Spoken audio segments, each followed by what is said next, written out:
Absolute special access. Today we get to enter the tomb of Maya. Stephen, please. Well, this is a chapel or a temple of Maya. Now, Maya was a title, not a name, of both men and women throughout dynastic times. This particular era is around the 18th dynasty, the time of the so-called King Horemheb. Now, the key thing here is 1997, Hakim came to the United States, to California. He and my research partner, Bob Butter, and I met him for a couple of weeks, and we discussed. One of the things he discussed on a return trip to Egypt in September of 1997 would be, he said, he would show us evidence of a Mayan temple in Egypt. Mayan as in culture. Exactly. And I said, this I never heard of. No, it's not in any text. No one has ever mentioned it. Okay, we came here. This was arranged differently then. A lot of this is new construction. It was not this way in 1997. First of all, I looked on the wall. Behind you, you see that is Maya, but he looks typically commissioned. Right. And I'm looking around, typically commissioned. All the looks. So Hakim would use the expression, well, you know, Stephen, when in Rome, do as the Romans do. He's living in Kemet. He's going to pass in Kemet, so he's portraying himself as a Commission. So I said, well, Papa, this is great, but I can't go with this in front of an academic audience. They'll laugh me off the stage. There's nothing here to identify with the culture we're talking about. But then there was a keeper like this gentleman here, was here, didn't speak any English, but saw that I was perplexed. He said, come here. This then was boarded up with just a wooden door.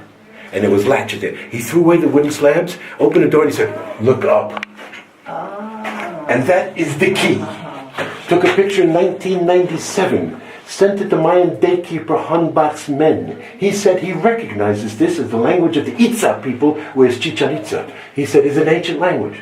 But a lot of people are not sure about Hanbat's men. So we went one step further. In 2010, I got to meet Don Alejandro Sul Ojaj. He is the wisdom keeper, the head of the Quiche Maya of all of Guatemala.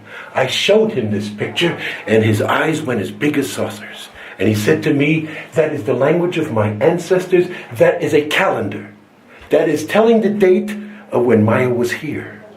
And how we can't read it, he can't even still read it, but he knows that the circles and squares and different colors, arrangements, and the spokes in the wheel are indications of a date. So, this has never been discussed by any Egyptologist. They cannot put this in a Commission context. There is nothing, or maybe there is, others that Yosef has seen, but there's nothing like this in the rest of Egypt. So, Mayan elders recognize this as part of their culture. So now the key is, Maya, the word is a title. Men and women had the title.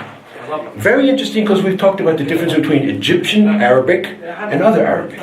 In Egypt, one of the key words for water is Maya. It is not pronounced the same way in any other Arabic country. If you went to Saudi Arabia, they would say Ma or Meh.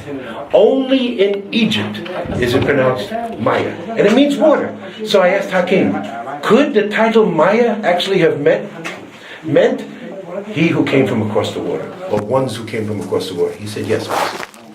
So here is what we call diffusionism archaeology, diffusionism anthropology, saying that there had to be cultural contact between these individuals thousands of miles across the sea. And this is the evidence that Hakim told us that there was a Mayan living in Egypt 3,300 years ago. Let somebody else define that for me and tell me that that is Commission or Egyptian or dynastic or anything else.